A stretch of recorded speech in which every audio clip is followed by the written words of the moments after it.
And this is the kind of mecca of engagement, the 7th level workplace.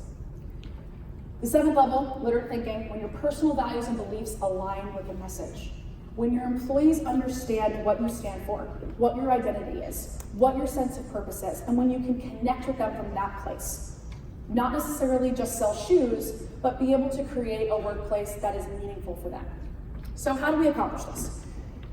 It comes back to this idea of engagement, as I've already kind of discussed, and I want to now talk about self-organization. So self-organization, this looks like chaos from the top.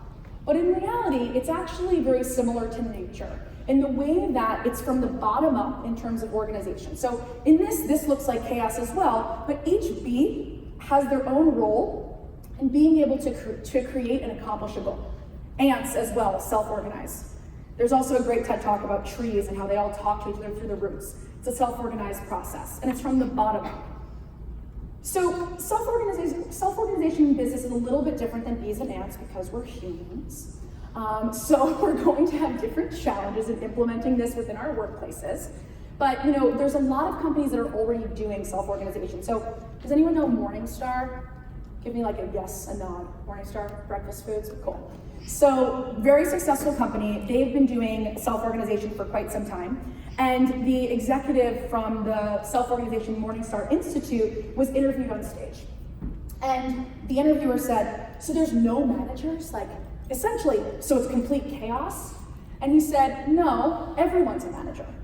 So the way of thinking about self-organization is not that everyone's doing, everything that they want.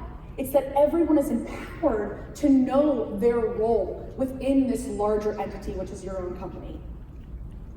And again, when you actually look and assess the Fortune 100 best companies, you can see the way that employees are talking about companies that are creating cultures that are a little bit out of the box. It's about being connected to Salesforce's sense of learning, or Wegman's sense of family, or Ultimate Software's connection around coming together after someone may pass or something may happen. Employees want to be a part of something bigger than themselves. They just need to be communicated properly, and then given a plan and a structure to be able to fit into that in their own way.